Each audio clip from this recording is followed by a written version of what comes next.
All right. Happy Saturday morning.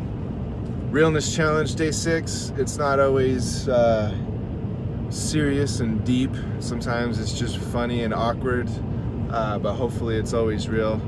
My routine on Saturday mornings is to basically get up early, hang out at a coffee shop that I like a lot, High Point Coffee, 78 and 56.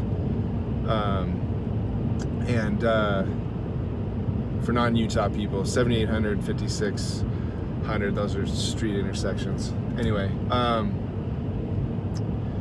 and I like to read for a little bit before I hop into my car and head out to wherever I'm gonna run. And I like High Point Coffee. It's not because of the baristas. It's because the furniture is leather, worn down, ripped, stuffing sticking out. There's a hole in the armchair right about if you were to put your hand on there, like if you're just sitting there resting and then you nervously start like picking, right at the finger spot, there's this hole. So obviously everybody sits there and fiddles with the hole in the foam. Probably very unsanitary. It's probably dive bar of coffee. A friend of mine, a really awesome model, really awesome punk rock chick, Brew, she turned me on to it when we first met to discuss a photo shoot. She had me meet there, and I love it. It's just a funky place.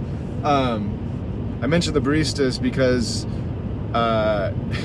it's a funny place. There's a crazy mix of people, but there seems to be a disproportionate amount of old, overweight, hairy, fat men juxtaposed against a fairly consistent, although ever-evolving, early 20s skinny college student, scantily clad, like borderline inappropriate barista staff. And it always struck me as an odd mix.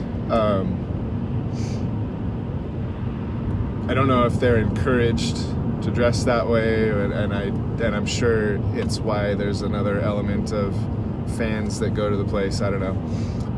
I like the soft chair and the funky environment and the fact it's quiet.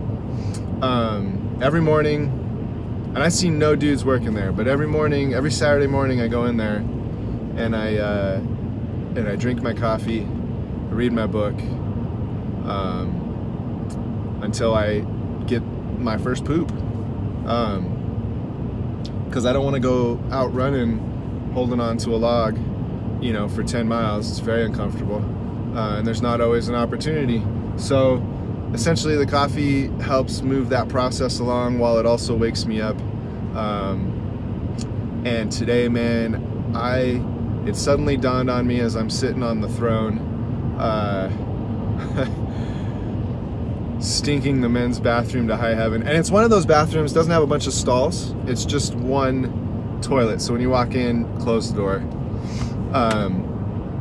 There's only two people in the coffee shop, me and some other lady that's reading a book. I go in there, I do my business, and I realize, I read a post. That's what it was. I read a post from a buddy of mine whose kid clogged the toilet, and it suddenly dawned on me that these little dainty college barista chicks have to clean the men's bathroom. I found that hilarious because I stunk that mother to high heaven. And I take no pleasure, sincerely, in trying to cause intentionally more work to somebody. Life is what it is. It's got a bathroom. I got to do business. It's a perfect marriage of opportunity. But I was snickering about how bad I blew that toilet up. And I wondered, because I've been doing it now three or four Saturdays now. I always wear the same running outfit. I mean, this shirt is so threadbare, I'm surprised it even stays on my shoulders. I'm sure they recognize me. I just wonder how well they recognize me. every Saturday. Come in, buy a cup of coffee, sit down, read, go drop a deuce, and then head out. So, Realness Challenge today is more a bit of humor and awkwardness, a little unapologetic, sort of, I don't know, just the funny things that are in life that happen, that I'm sure we all take a moment occasionally and are like, just realize the weird world we live in as human beings, and the funny shit we think about and don't even actually share with anybody. Anyway, I'm almost to my destination. I'm gonna go run 10 miles, then get home and hang out with my family. I hope you guys all have a great Saturday. I will catch you later.